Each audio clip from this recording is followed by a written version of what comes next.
শাহজাহান সম্পর্কে একের পর এক বিস্ফোরক তথ্য। গত 5ই জানুয়ারি ইডি শাহজাহানের বাড়িতে তদন্ত করতে যাওয়ার পর যে খেল দেখানো শুরু করেছিলেন শাহজাহান, অবশেষে শাহজাহানকে বন্দী করে সেই খেলা তদন্ত করে এগিয়ে নিয়ে যাচ্ছে কেন্দ্রীয় তদন্তকারী সংস্থা। জমি লুট, ভেড়ি লুট, নারীর সম্ভ্রম লুট তো রয়েছেই, এছাড়াও রয়েছে শাহজাহান, তার অনুগামী ও তার পরিবারের আরও অনেক কীর্তিকলাপ, এমনটাই বলছে ইডির সূত্র।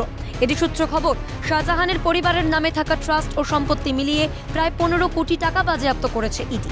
ইডি জানায়, শেখ শাহজাহান, শেখ আলমগীর, শেখ সুমাইয়া হাফিজিয়া ট্রাস্টের সম্পত্তি মিলিয়ে বাজেয়াপ্ত করা হয়েছে মোট 14.28 কোটি টাকা। জানা যাচ্ছে, পিএমএলএ অ্যাক্টের অধীনে 2002 সালের একটি আর্থিক তছরূপ মামলায় এই টাকা বাজেয়াপ্ত করেছে ইডি। এছাড়াও এবার শেখ শাহজাহানের পরিবারের পাশাপাশি তার ব্যবসায়িক সহযোগীদেরও তলব ইডির। আগামী সপ্তাহেই তলবের সম্ভাবনা। কখনো রেশন বন্টন দুর্নীতিতে উঠে এসেছে শেখ শাহজাহানের নাম, তারপর জানা গিয়েছে কিভাবে শাহজাহান অন্যায়ভাবে প্রভাব বিস্তার করেছিলেন সন্দেশখালীতে। স্থানীয় মানুষদের কণ্ঠরোধ করে পুলিশদের প্রায় কিনেই নিয়েছিলেন শাহজাহান, এমনটাই অভিযোগ করেছেন সন্দেশখালীর বাসিন্দারা। এবার এই শেখ শাহজাহানের আরও 15 কোটি সম্পত্তি বাজেয়াপ্তের খবর। ভবিষ্যতে শাহজাহান অ্যান্ড কোম্পানি সম্পর্কে কেন্দ্রীয় তদন্তকারী সংস্থার সূত্রে আরও কী চাঞ্চল্যকর খবর উঠে আসে সেটাই দেখার।